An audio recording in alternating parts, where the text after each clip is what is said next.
From duels for the crown to whispering secrets to bees, the British royal family's history is packed with rituals that are stranger than fiction. Some are steeped in centuries-old superstition, others in chilling practicality, but all of them reveal the monarchy's secret world behind the palace gates. Stay tuned, because number 1 will completely change the way you see a royal wedding. At number 10, we have the King's Champions Challenge, a duel for the crown.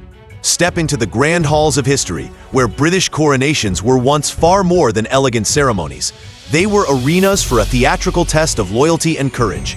This age-old ritual saw the hereditary King's Champion thunder into Westminster Hall on a magnificent white horse, clad in a gleaming suit of armor. Granted first to the Marmion family by William the Conqueror, and later inherited by the Dymoke family of Scrivelsby, the champion's role was as dramatic as it was symbolic. Accompanied by the Earl Marshal, he would halt 3 times, the entrance, the center, and the base of the throne, hurling down his gauntlet each time in a bold challenge to anyone who dared dispute the monarch's claim.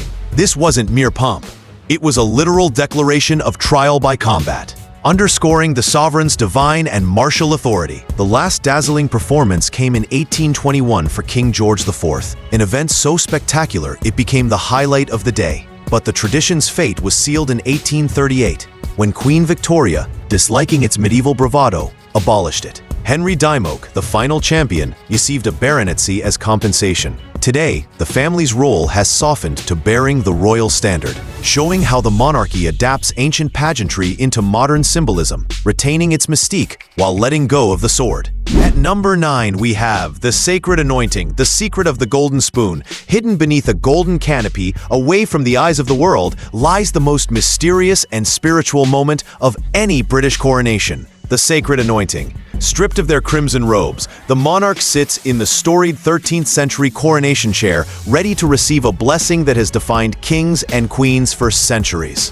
Using a 700-year-old golden spoon, the only surviving piece of regalia, spared from Oliver Cromwell's destruction in 1649, the Archbishop of Canterbury anoints the sovereign's head, hands, and chest with a secret oil. The recipe, once containing exotic ingredients like civet, orange flowers, jasmine, cinnamon, and even ambergris from sperm whales, is closely guarded, adding layers of intrigue. Shakespeare captured its gravity. Not all the water in the rough, rude sea can wash the balm off from an anointed king. This moment, likened to the ordination of a priest, is considered too sacred for public broadcast, preserving its aura of divine mystery. When the original oil was destroyed in a World War II bombing raid, a new batch had to be prepared, proving the ritual's resilience. For King Charles III, the oil took on profound personal meaning. It was consecrated in Jerusalem from olives grown on the Mount of Olives, connecting him to both biblical tradition and his grandmother, Princess Alice, who rests there. This rare blend of secrecy, spirituality, and heritage makes the anointing a captivating link between ancient belief and modern monarchy. At number 8, we have the unsettling fate of King George V, death for the morning paper. Among the most chilling royal stories is the carefully timed passing of King George V, a tale that blurs the line between dignity and cold calculation. On January 20th, 1936, the king lay in his Sandringham bedroom, drifting toward death. But his physician, Lord Bertrand Dawson, decided the process was taking too long for the monarchy's image management. In an act that would only be revealed decades later, Dawson injected the sovereign with a lethal mix of morphine and cocaine, not out of mercy alone, but to ensure the death could be announced in the more dignified morning newspapers rather than the less prestigious evening editions. This calculated decision was hidden from both the royal family and the public until 1986, when Dawson's private diary exposed the truth. It painted a stark picture. In the pursuit of maintaining a serene, controlled public narrative, the Crown's representatives could override the sanctity of life itself. While some defend it as euthanasia, others call it outright murder. Either way, it reveals the monarchy's relentless grip on its public image, transforming even the final moments of a king's life into a stage-managed act for national consumption. In the glittering history of Britain's royal traditions, this remains one of the most unsettling, where the clock and the press dictated the fate of a sovereign. At number 7, we have the Royal Ravens of the Tower, a prophecy of falling crowns. High above the ancient stone walls of the Tower of London, a small flock of black-feathered sentinels guards more than history. They guard the fate of the kingdom itself. A prophecy dating back to King Charles II warns, if the Tower of London ravens are lost or fly away, the crown will fall and Britain with it. This superstition may sound like a medieval ghost story, yet it remains an active and fiercely protected tradition in the 21st century. To keep disaster at bay, the monarchy employs a full-time raven master, tasked with feeding the birds a peculiar diet of raw meat and specially baked biscuits soaked in blood. Official protocol dictates that at least 6 ravens must always reside within the tower, though the current flock often exceeds this number for extra security. These birds are not mere props. They have names, personalities, and, on rare occasions, disciplinary records. One notorious raven named George was dismissed from service after repeatedly chewing through TV aerials, a crime considered less risky than tempting the prophecy by letting him stay. The practice embodies the monarchy's remarkable ability to merge the mystical with the bureaucratic, turning folklore into an official, state-maintained safeguard. It's a living performance of national identity, where myth, history, and political symbolism are fed, sheltered, and given the dignity of a royal guard. At number 6, we'd have the Christmas Weigh-In, a royal fat check. In the glittering halls of Sandringham House, Christmas is not just a time for royal cheer, it's also time for the scale. Among the crystal glasses and silver cutlery hides one of the strangest festive traditions in the royal calendar. Guests are weighed before and after the lavish Christmas feast. The origins trace back to King Edward VII, a monarch renowned for his appetite, who saw post-dinner weight gain as the highest compliment to his hospitality. Guests were expected to indulge so heartily that the scales proved their satisfaction. This quirky ritual continued well into Queen Elizabeth II's reign, a humorous nod to Edwardian excess. Yet behind the laughter lies a more complex legacy. For some, such as Princess Diana, the practice was far from amusing, especially as she battled a public and painful eating disorder.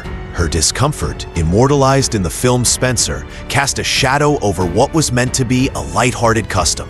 Still, the tradition reportedly persisted, reflecting the monarchy's tendency to prioritize continuity over personal sensitivity.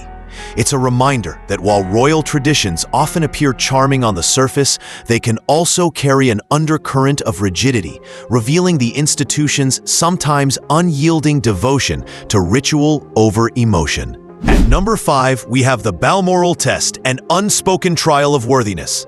Far from the ceremonial pomp of palaces and banquets, the Scottish Highlands hold a quieter, but no less formidable royal ritual, the Balmoral Test. There are no invitations embossed with gold, no formal lists of rules, yet this stay at the royal family's private retreat is often an unspoken trial for newcomers. The purpose is simple: determine if a guest can seamlessly fit into the intricate web of royal life. Days are structured by traditions known only to insiders.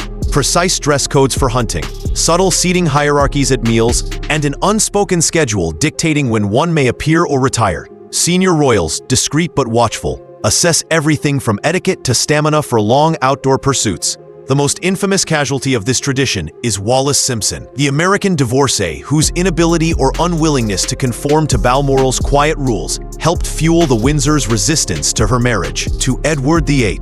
In truth, the Balmoral Test is a modern evolution of the monarchy's ancient marriage controls, replacing rigid legal barriers with soft power and social pressure. Those who pass are welcomed deeper into the fold. Those who fail often find themselves subtly but permanently excluded. In this way, the test preserves the royal family's 1,000-year-old code, not through law, but through the quiet judgment of tradition.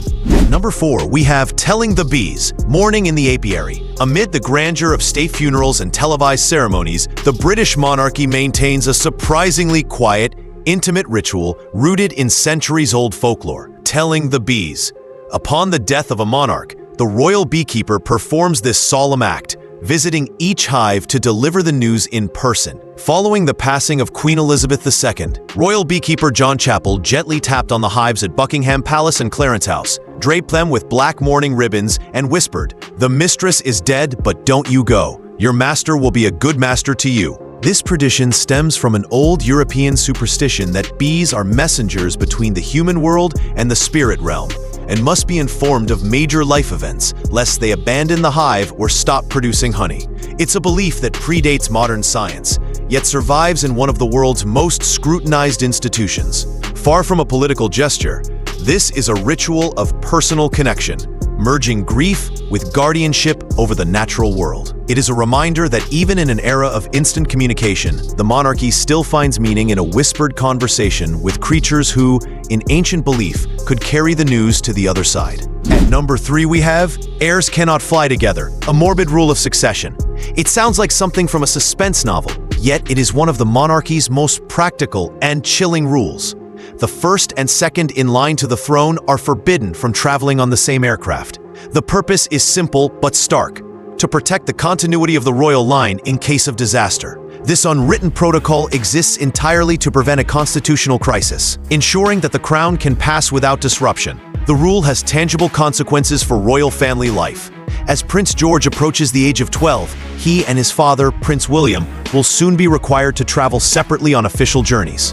While the monarch can grant written permission for exceptions, such relaxations are rare. This practice underscores the monarchy's constant awareness of mortality and its role as an institution that must endure beyond individuals.